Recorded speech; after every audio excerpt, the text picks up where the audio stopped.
নমস্কার বন্ধুরা, তথ্যমিত্র ইউটিউব চ্যানেলের পক্ষ থেকে আপনাদের সবাইকে স্বাগত। আজকে এই ভিডিওতে আমরা আলোচনা করব ত্রিপুরার সরকারি কর্মচারীদের মহার্ঘ ভাতা সংক্রান্ত এবং অষ্টম বেতন কমিশন সংক্রান্ত নতুন খবর সম্পর্কে। এবং যেখানে দেখুন বলা হচ্ছে বকেয়া 22% ডিএ মিটিয়ে দেওয়ার জোরালো দাবি তোলা হয়েছে। এটা খুবই গুরুত্বপূর্ণ একটি খবর রয়েছে প্রত্যেকটি সরকারি কর্মচারীদের জন্য। তো সেক্ষেত্রে সম্পূর্ণভাবে ভিডিওটি দেখতে থাকুন। এবং এই খবরটি প্রকাশিত হয়েছে 29শে ডিসেম্বর 2025 তারিখে। সম্পূর্ণভাবে দেখুন, অনেক কিছু নতুন নতুন তথ্য উঠে আসছে ত্রিপুরায় সরকারি কর্মচারী সংক্রান্ত। দেখুন, এখানে বলা হচ্ছে ত্রিপুরাতে বিভিন্ন জায়গা জুড়ে 22% ডিএ মিটিয়ে দেওয়ার কিন্তু জোরালো দাবি তোলা হচ্ছে এবং অষ্টম বেতন কমিশন গঠন সহ বিভিন্ন দাবিতে পোস্টারিং জোরদার করার সিদ্ধান্ত নেওয়া হয়েছে।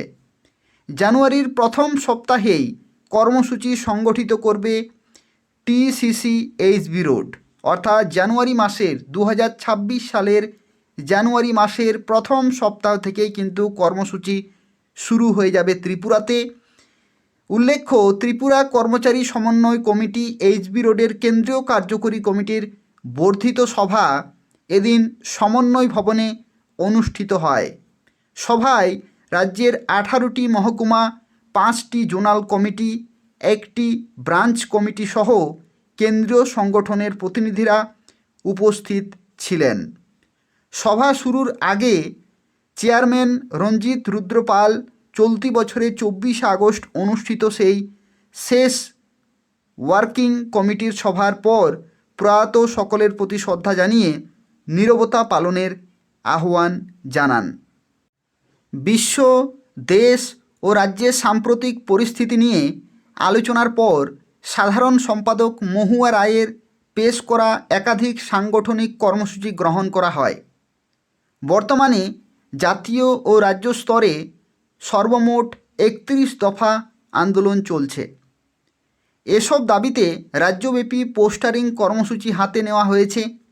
আগামী 10ই জানুয়ারির মধ্যে সর্বত্র পোস্টারিং সম্পন্ন করার সিদ্ধান্ত নেওয়া হয়। অর্থাৎ আগামী 10ই জানুয়ারির মধ্যেই কিন্তু পোস্টারিং পুরোপুরি কমপ্লিট হয়ে যাবে।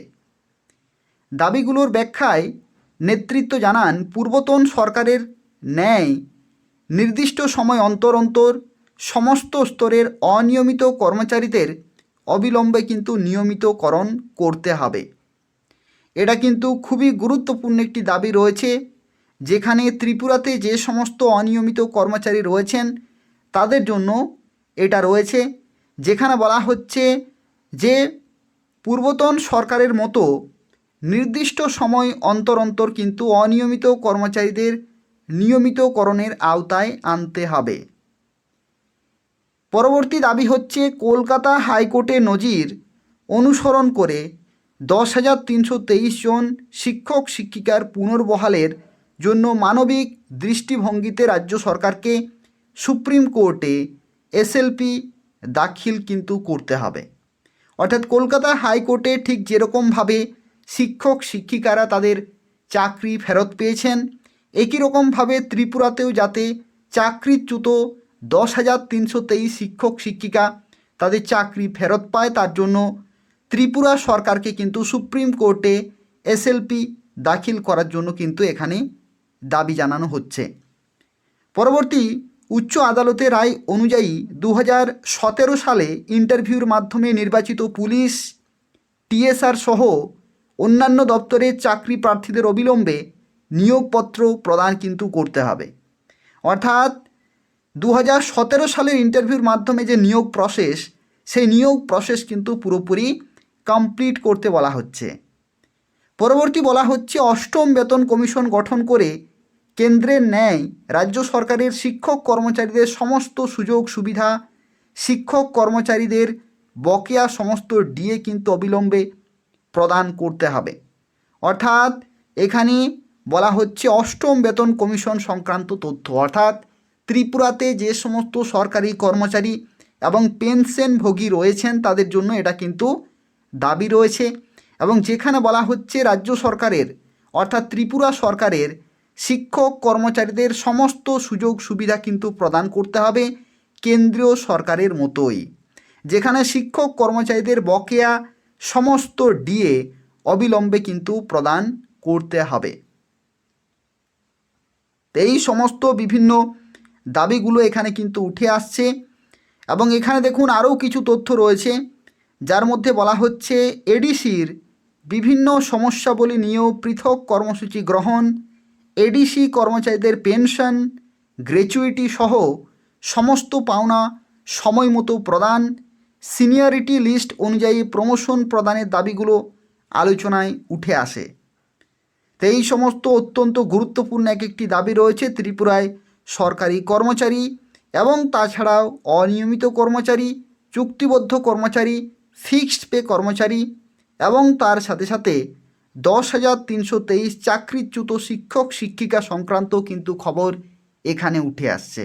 তো এই সমস্ত 31 দফা এখানে কিন্তু আন্দোলন চলছে এবং আগামী 10ই জানুয়ারির মধ্যেই সর্বত্র অর্থাৎ ত্রিপুরার বিভিন্ন জায়গাতে পোস্টারিং সম্পন্ন করার কিন্তু সিদ্ধান্ত নেওয়া হয়েছে এবং জানুয়ারি মাসেই এই যে আন্দোলন, এই আন্দোলন কিন্তু আরও তীব্রতর হতে চলেছে।